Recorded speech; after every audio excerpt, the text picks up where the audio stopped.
In this video, we will be looking at the NE-FMS payment process. The NE-FMS refers to the National Electronic Fund Management System. The process shown here has been simplified so that the relevant steps can be highlighted. The first stage of the payment process ends with the generation of the FTO or the Fund Transfer Order, which is generated by the block. Once this stage is complete, the FTO is sent to the Public Funds Management System or the e-FMS. The e-FMS is a server where the government's funds are managed. The e-FMS needs to approve this fund transfer. After approval, the e-FMS sends the FTO to the bank where the central government holds its funds. This payment is then forwarded by the bank to the National Payment Corporation of India or the NPCI. The NPCI acts as a clearinghouse for payments. It forwards the payment request to the destination bank, which is the bank of the worker. Once the worker's account is credited with the amount, a response file is sent back to the NPCI.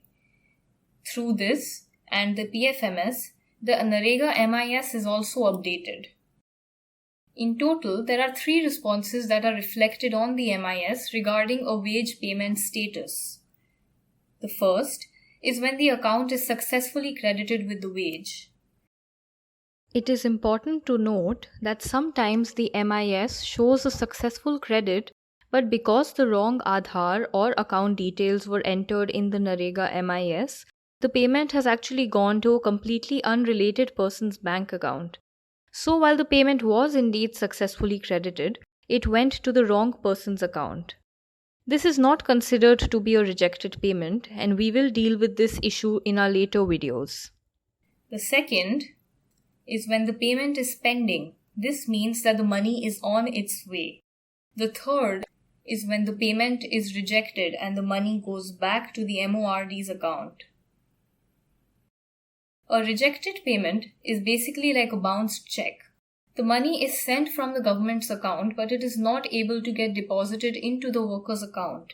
This happens due to technical reasons, of which there are many. Some examples include a worker's account being frozen or the Aadhaar being delinked in the NPCI mapper. Once a payment is rejected, it can only be regenerated again by the block officials. This happens by regenerating the FTO. But if the main problem for rejection is not fixed, the payment will fail even after several attempts. The intricacies of these problems and their resolution will be covered in a later module. In the next video, we will learn the different ways payments can happen under NREGA.